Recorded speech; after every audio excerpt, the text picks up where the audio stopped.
Let me start. Okay, hello everyone, and welcome to my Unmasterclass called How to Save the World by Eating Food. The title is very intentionally vague. Don't worry, we will get into exactly why the world needs to be saved and how you can eat food in order to save it. So I think you all know me. Just for an introduction, I'm Madison. I'm a high school senior from Verdigris, Oklahoma. I was a founding fellow last year at Civics Unplugged and now serve as the director of dialogue and a guide. And okay, so just for a brief table of contents, today we're going to talk about the crisis. Again, why does the world need to be saved, which the title implies. Second, the solution. How do we solve this crisis? And third, taking action. So how can the average person, aka you, gain the ability and courage to act? Okay. Now to get started, we're going to do a question. So obviously the title is How to Save the World by Eating Food, and your diet is a process goal because it's something that you do every single day. So along those same lines, what are some process goals that you have for the betterment of your family, community, school, state, country, whatever it is? And go ahead and share those in the Zoom chat.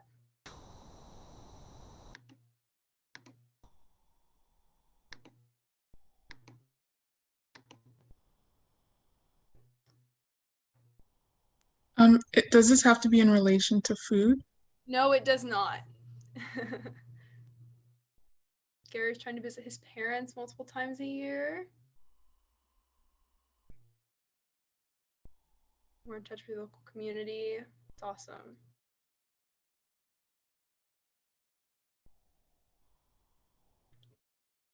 Cleaner air. I would love to hear more about that. Catchy. Um, Basically, like I live in Houston and I recently did a project or like did a paper on air quality and it's like really bad. Like there's a lot of like gas leaks we have and then also, transportation industry and I don't want to go too much into it because I don't know how like things are set up. But yeah, it is it's bad. Yeah. Yeah, I mean, that's definitely an increasing issue in many places across the world. Ashley says that she hosts a sleepover with her sisters every week. I know I've heard about your sleepovers and they sound awesome. Keep checking on my friends. I feel like I don't do that. That's really important too. Just like checking in on the people that you're really close with and making sure that they're okay, especially during hard times like these. Um, See my nieces in Massachusetts more often. Awesome. These are all great. I love these. And hopefully we can explore some more process goals that you might want to adopt because of the Sun Masterclass. Okay, so first is the crisis. Why does the world need to be saved? So this is a very broad issue. The crisis is climate change, okay? And there are many statistics and stories that highlight why this is a crisis, but I really like this quote, so I'm going to go ahead and read it to you. The world's climate scientists tell us that the highest safe level of emissions would be around 350 parts per million of carbon dioxide and greenhouse gases. But we're already at 400. On our watch, we are facing the next major extinction of species on the Earth. And that's from Bruce Hamilton of the Sierra Club. And I really like this quote because it highlights what would be the safe level and it shows that we are already past that. So it's not like we're approaching a point of no return. We're actually already in a really unsafe place in terms of our climate crisis. And so, what are the consequences of the climate crisis? I think a lot of times people talk about global warming and the climate crisis without ever actually talking about what it means and telling people why they should care about it. So, just to run over a few, first is famine. Obviously, climate change poses a threat to crop growth in certain areas. If there is a change in the weather, if it's warmer or hotter, it's going to be harder to grow certain crops. Along those same lines, drought. Climate change poses a threat to precipitation patterns. If it rains or snows more or less in certain areas, it can cause droughts, flooding, and obviously that's very connected to famine. Next is seawater. Rising sea levels could put entire countries underwater, which could actually have a plethora of other consequences. You have people moving to certain parts of countries, to certain parts of the world, and could eventually lead to entire climate wars. And as a result of all of these factors and many others that we haven't mentioned, we face the threat of extinction for animals, wildlife, but eventually humans as well. Okay, so I know all those consequences are like super scary or whatever, and they're hard to talk about, but when you hear those and you get frustrated, don't just shake your head and think of the rich oil company CEOs, because animal agriculture is actually the number one contributor to human-caused climate change. Animal agriculture makes up 51% of greenhouse gases, while the transportation sector is at 13%. And the reason why I have a little asterisk by 51% is because that number is heavily disputed, I think, as you can imagine. It's pretty hard to say what the exact percentage is. And a lot of people say that that number is too high because there have been a lot of studies, obviously funded by different people, done by different groups. But if you want to take a much more modest number by the UN, it's at 18%. So even if you take 18% and transportation at 13%, animal agriculture produces more greenhouse gases than all cars, trucks, trains, boats, and planes combined, which is pretty insane. And so you're probably wondering, like, how? Like, it doesn't even make sense that animals produce more greenhouse gases than cars or planes or trains. And there are a lot of things to be said about exactly why, but I have a couple of reasons that really get down to the core of the issue. So, first is water. Hydraulic fracturing for natural gas uses 100 billion gallons of water per year, but on the other hand, livestock production uses 34 trillion gallons, which makes up 1/3 of the planet's fresh water. And cows produce a substantial amount of methane from the digestive process. Yes, that does mean cow farting, and it also means pooping. And I know that was a meme for a while, but it really is true, even if it does sound kind of weird. And this methane is 25 to 100 times more destructive than the carbon dioxide from vehicles. Also, animal agriculture occupies up to 45% of the Earth's land and half of U.S. land. Another interesting thing is that a lot of people make proposals for grass-fed cows, and actually if we were to convert all to grass-fed cows as a more like humane way, it would take up all of the US's land, all of Mexico, down into South America, and up into Canada as well, just to meet the US's demand for cattle. And another little statistic that I like to point to is about a hamburger. So 1/4 pound hamburger requires over 660 gallons of water to produce, which equals about 39 showers. And that's not even including the cheese. And I'm not exactly sure the exact number on the cheese, but I know it's in the hundreds of gallons as well. So all of these numbers, all these really confusing numbers, basically what they mean is that without using any gas, oil, or fuel ever again, we would still exceed the safe level of emissions by 2030, which just absolutely blows my mind and really highlights how much of an impact animal agriculture has on climate change. Okay, so some of you may have heard of this before, but if you haven't, you're probably thinking what I was thinking when I first heard it, like, why have I never heard this before? And if we gotta put it simply, it's about money, you guys. Of course it's about money. So from 2000 to 2019, meat and dairy companies spent $2.5 billion on lobbying to the government. And in this time frame, Tyson alone, the company that produces chicken nuggets and stuff, they alone contributed $3.2 million to political campaigns. And this is just a little thought, but I wonder why so many politicians who claim to care about climate change still eat meat and dairy. That's just a very small thought. And it's not just about the government, right? Environmental groups largely ignore that reducing your consumption of animal products is the most effective way to minimize your impact on the environment, mostly because it requires a complete lifestyle change, as opposed to taking shorter showers or blaming those, big oil CEOs. I mean, just think about it. How would an environmental group fundraise if a campaign on making people get rid of their pizza, ice cream, cake, butter, all that good stuff? And just it's really hard to put a big number on it like you can for lobbying to the government, but there are a lot of great case studies, and I'll link more resources at the end of this Unmasterclass. But for instance, in Brazil, over 1,100 activists have been killed over the last 20 years, that many have been reported of being killed for exposing the harmful effects of cattle rearing in the Amazon rainforest.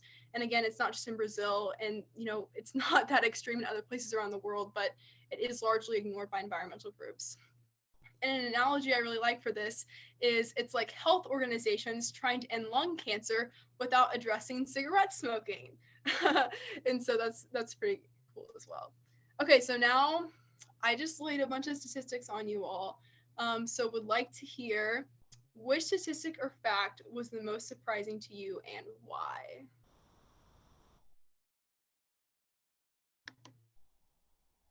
It's like crazy to me how many environmental activists have been killed in Brazil. Like people like setting up hitmen like against people who are arguing for climate justice.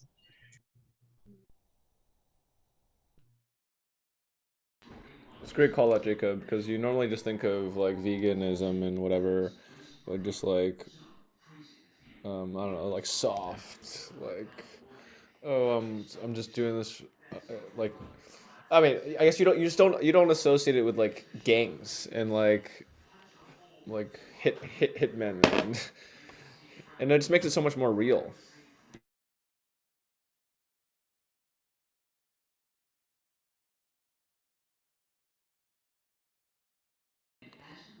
I think all the statistics that like related to ordinary life is are good, like the shower one, because everyone shower or a lot of people most people shower.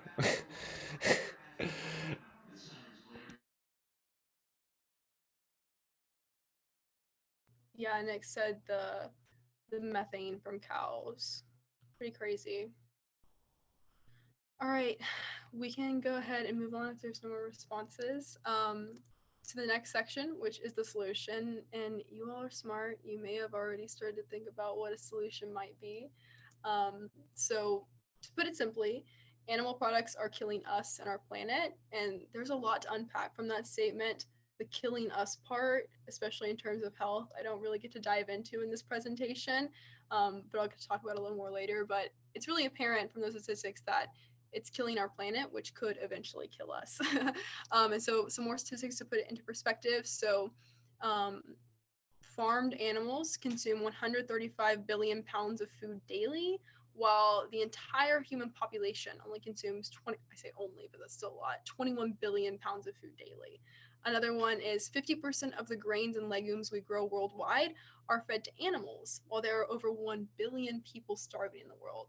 And in the US, the number is like even higher. I think it's up to like 60, 65%. And for certain plants, it's way higher as well. I think soybeans are at 91% of that is fed to animals.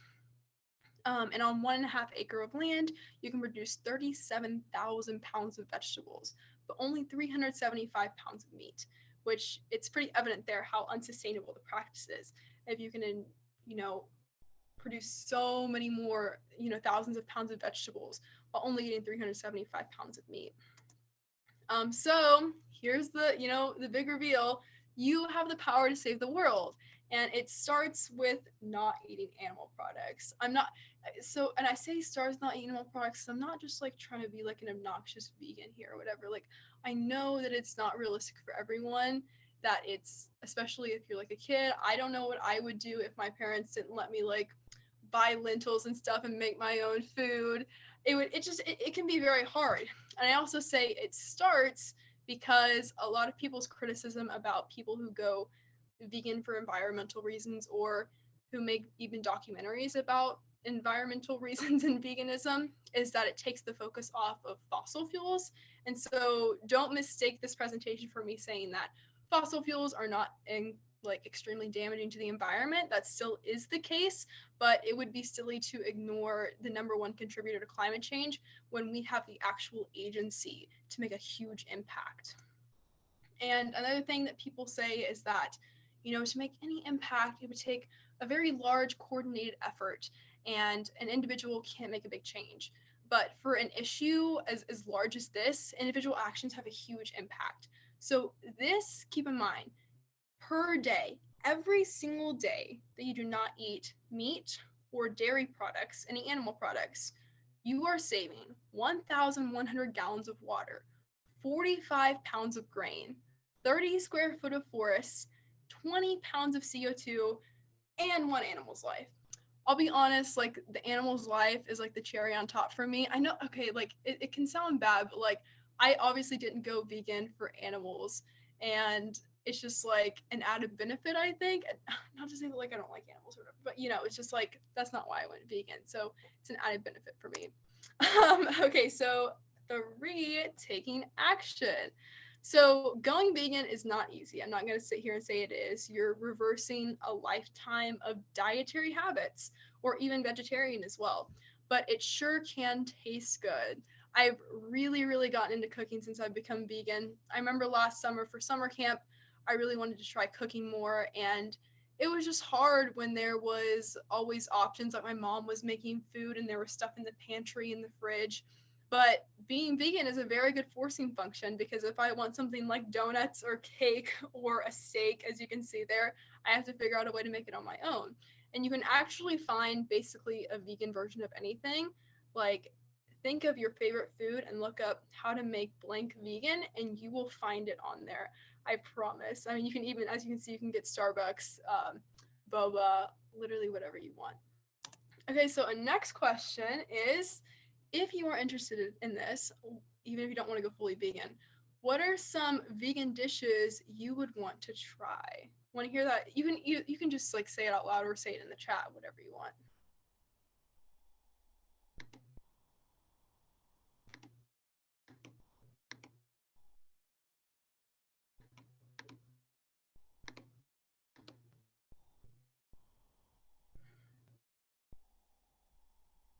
Mhm.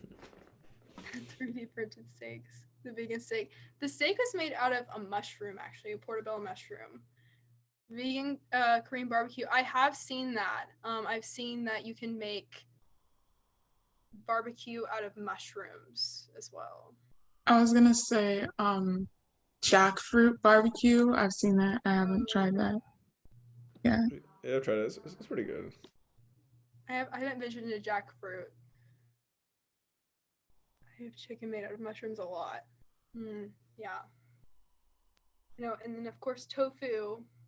I've been experimenting with tofu recently. It's pretty good. Madison, I'm curious your thoughts on the Beyond Meat products. Do you think those are a good substitute, or is that like a marketing scam?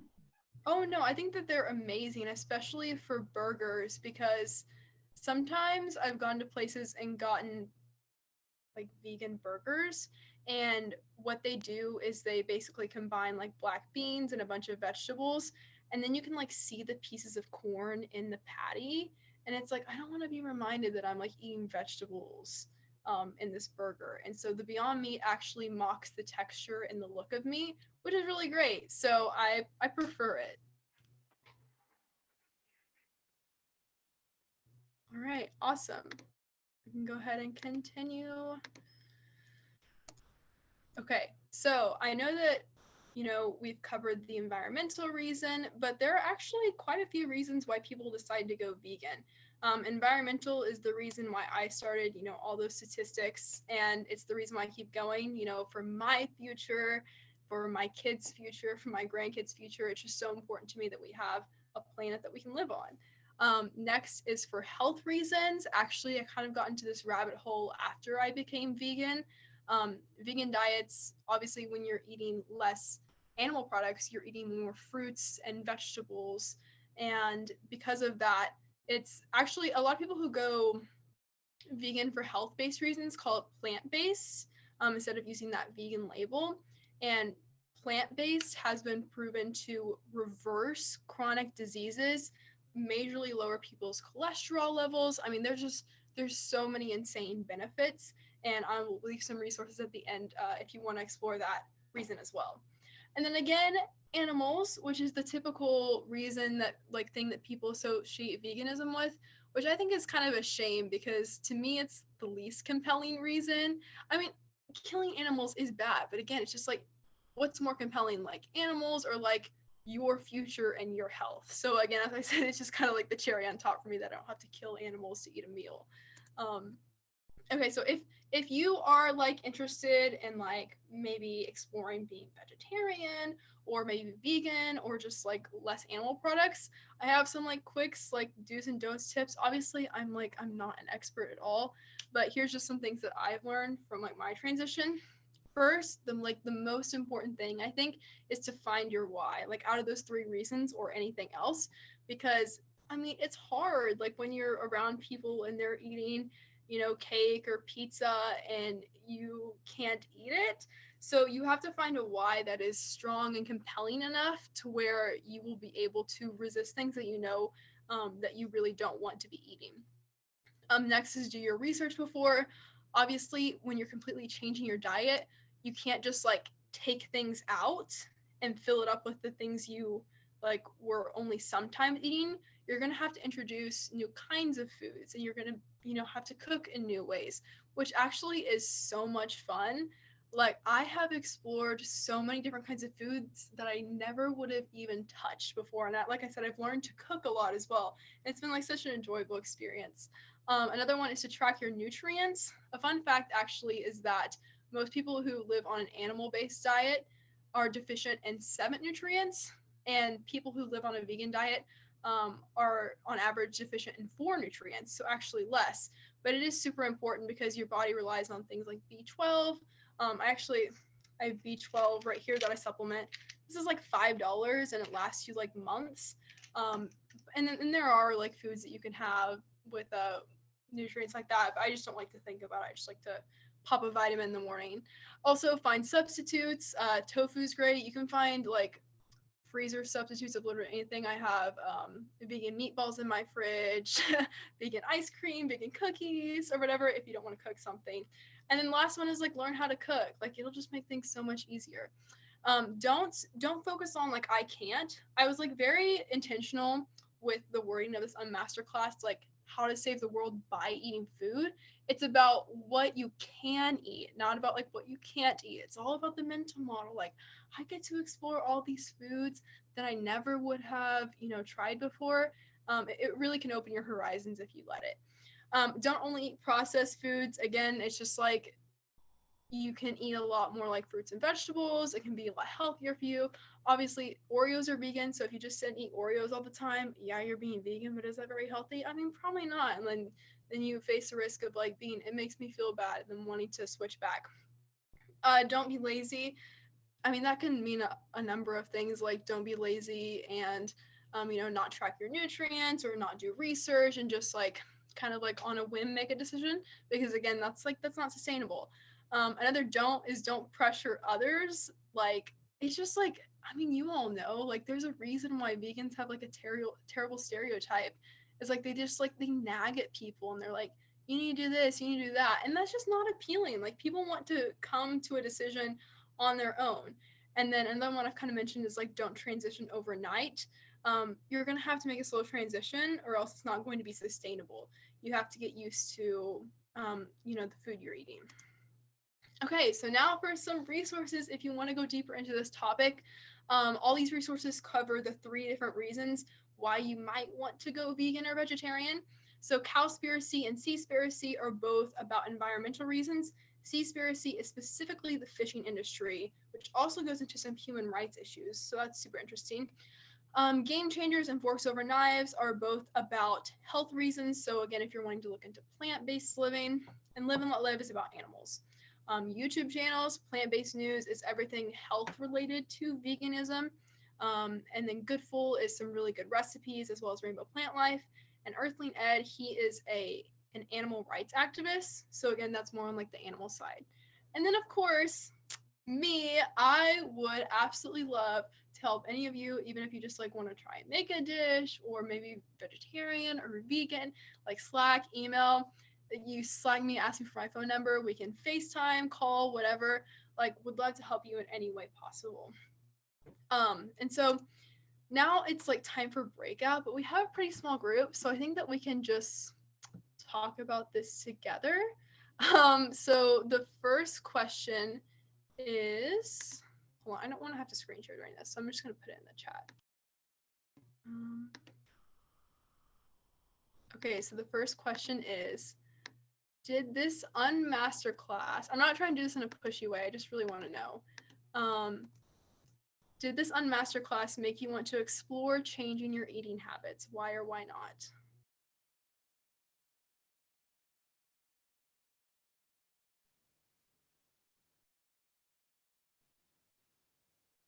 I guess like for me, I had originally like I'm a junior in high school right now, but like in 8th grade we had to do like a year-long project where we like did something sustained. So like I went vegan for 7 months. So I learned most of this already, but now like I wanted to continue it, but then my mom was like, oh, that's too extreme.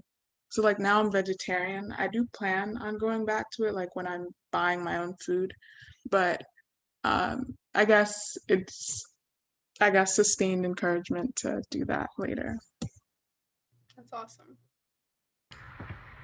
Yeah, agreed. I'm pescatarian right now.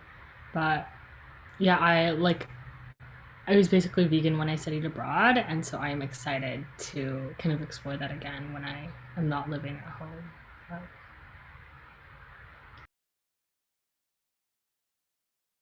I remember watching the Game Changers documentary some time ago, and I actually had a friend who was vegan too, so we did it for some time.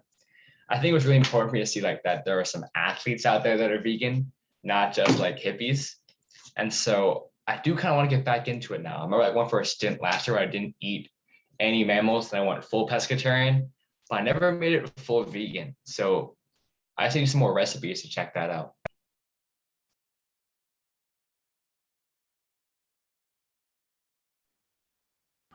I had a similar experience to Jacob. Like I went pescatarian for a few months last year. But then I feel like all of the compelling evidence showed that it's a privilege to know about these things, and it's a privilege to actually be able to afford veganism. So yeah, I think it's almost like a duty to do it if you can. I guess also but if someone else needs to speak, I want. Okay, to also I guess offer a different perspective. Um, what is it? What was I gonna say? Like when I had gone vegan or whatnot, uh, like I had done it overnight because it was a school project, but I would say if you're looking towards more like whole foods things that are already like cheaper, because I didn't really eat fake meat or fake cheese or stuff like that, it could be on the lower end, although I do know that it is like a privilege to change like your diet on the whim, and like eat something different from what your family is eating. It is also there are ways for it to be like not so expensive if you're sticking towards like the basics. Yeah, I have to agree with that. I know that like I eat lentils probably every single day, and they are one of the cheapest foods that you can buy. But like I said, I know a lot of people like just don't have the ability to, and so that's okay. But yeah, like you hit it like the nail on the head. It's when you start getting into like replacements and stuff, it can be more expensive. But like just like fruits and vegetables and stuff, at a lot of places can be pretty affordable.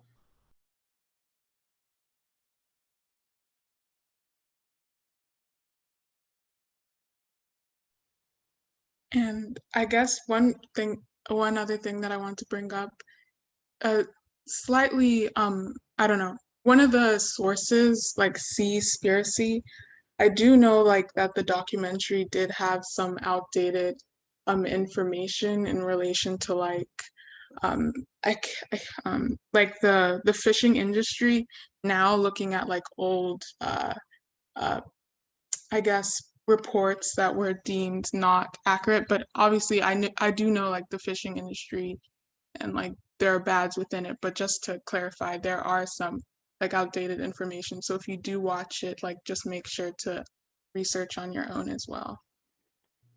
Yeah. Oh, Nick, That go makes me ahead. feel better because I eat a lot of seafood, like 3 times a week.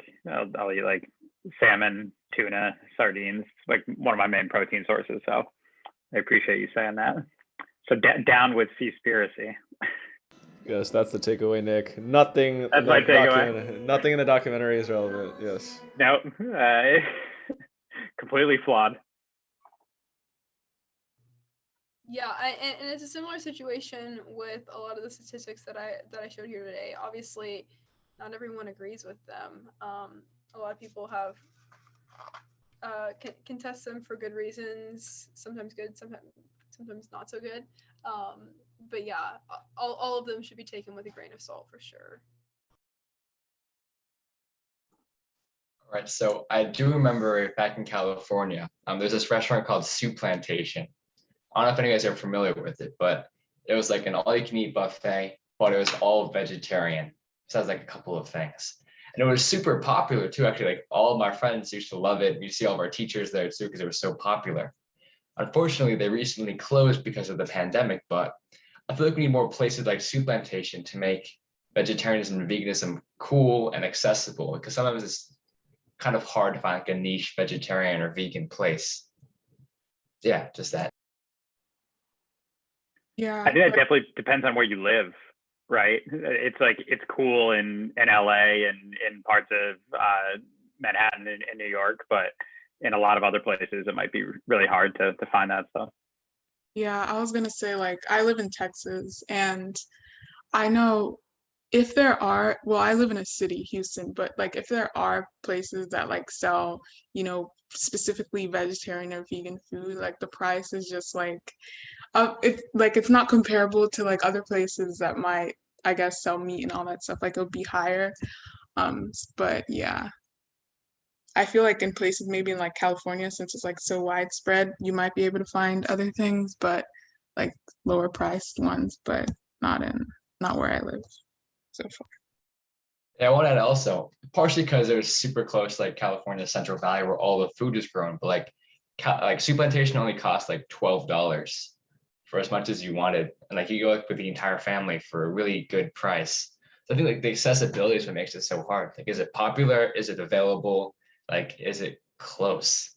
So I think there's all kinds of barriers that I think we will overcome as time progresses. I have a question for you, Madison.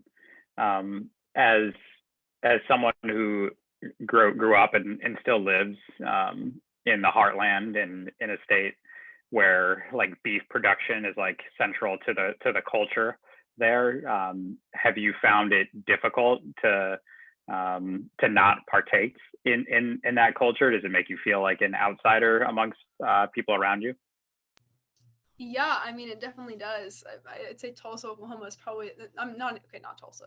Verdigris, Oklahoma is probably one of the worst, like, hardest places to accommodate to being vegan. Like, when I go out, I basically just eat, like, a salad with, like, if they have some sort of vinaigrette. And I'm lucky because, obviously working from home a lot, I can just cook for myself.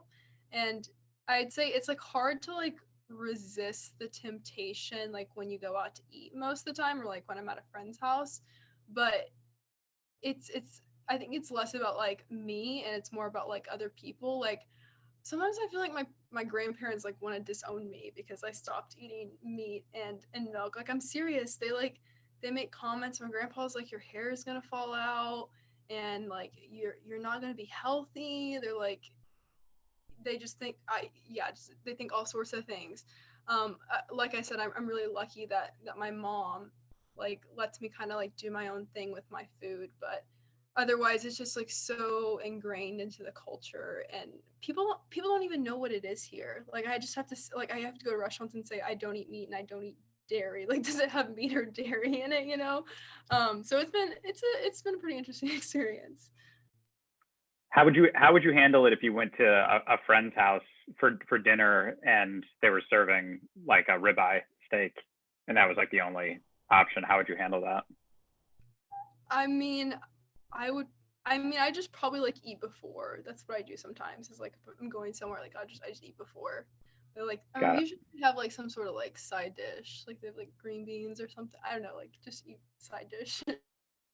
Smart.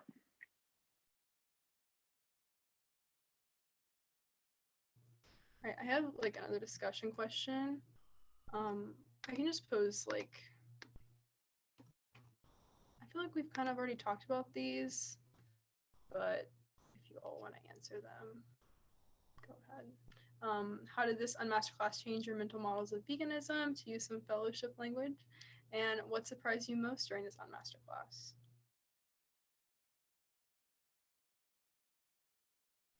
I guess what surprised me most would mostly be like a lot of people saying that like been pescatarian or this with like within I guess changing their diet or seeing different things within this cooperative.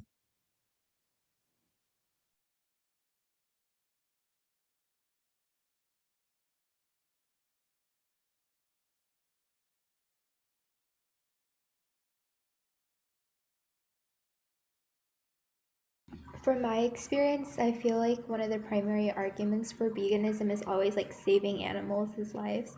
And I thought that this Unmaster class showed like the more pragmatic side of it, and it's more compelling, I think, in terms of like why we should really do this, because like you said, the reasons why we do this are so important to make sure that it's a sustainable like transition. Yeah, like I think making it like just like making the connection between like being vegan and like your own self-interest really clear is helpful for people. And you mentioned like I want to do this for my future kids and grandkids, and like that generational benevolence was like something that caught me by surprise. Yeah, wow. That I didn't even think about that before you said it, because it's like, oh, we're so mad at older generations putting this stuff on us. But it's like, we're going to be putting stuff on younger generations eventually too.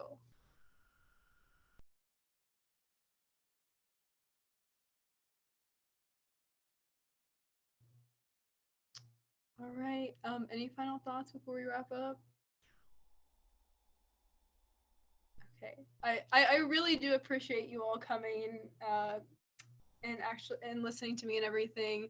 It was really fun. I'm obviously really passionate about this topic. So like I said, if you have any questions, you know, literally anything, feel free to message me and I'd be glad to help. Great job, Madison. Thank you, Madison. Thank you You're all. great. Bye.